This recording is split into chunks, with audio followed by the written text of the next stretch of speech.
Alors Laurent, cette RPN classification? Avant de parler classification, revenons sur la négociation sur les titres restaurants. Nous avions deux revendications. Que d'une part, la part employeur du titre restaurant soit portée au maximum du plafond d'exonération, soit à 7,18 €, mais également que le dispositif des titres restaurants soit dans les textes paramétrés afin d'avoir une revalorisation annuelle automatique. Et du coup, le COMEX, qu'est-ce qu'il a répondu?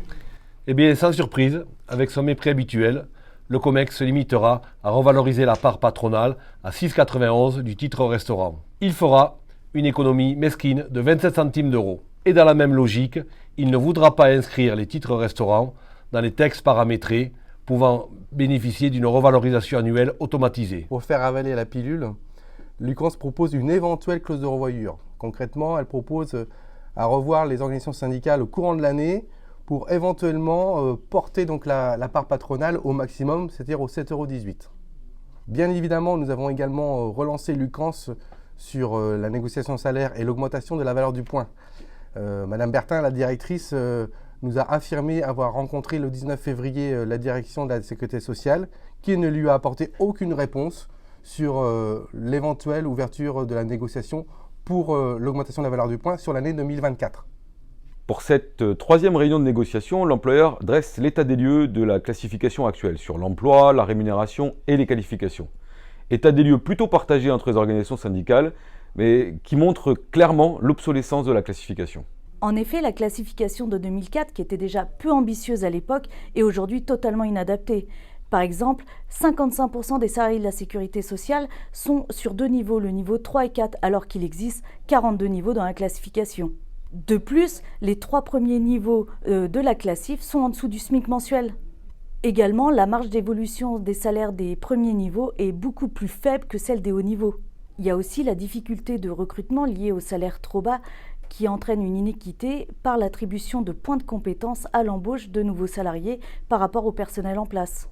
Pour cette nouvelle classification, Lucans nous lance ses premières orientations. Attractivité, fidélisation, adaptabilité. Pour les précisions, il va falloir patienter. Néanmoins, la directrice nous émet quelques pistes. Attention au dérapage. Première piste, les grilles seront adaptées aux évolutions récentes du SMIC. Suite à l'interpellation de la CGT, Madame Bertin nous affirme que le niveau 3 actuel ne sera pas celui qui sera positionné au niveau du SMIC. Nous l'espérons très fortement. Deuxième piste, c'est sur la répartition de l'enveloppe des 160 millions alloués pour les trois classifications. Donc les employés cadres, les agents de direction et les praticiens conseils. Lucans n'a pas précisé quelle répartition elle souhaitait faire de cette enveloppe. Elle a juste dit que ce serait en fonction des projets et avec un certain équilibre. La CGT sera très attentive, parce que rappelons-le, plus de 97% des salariés de la sécurité sociale sont concernés par la seule classification employés et cadres.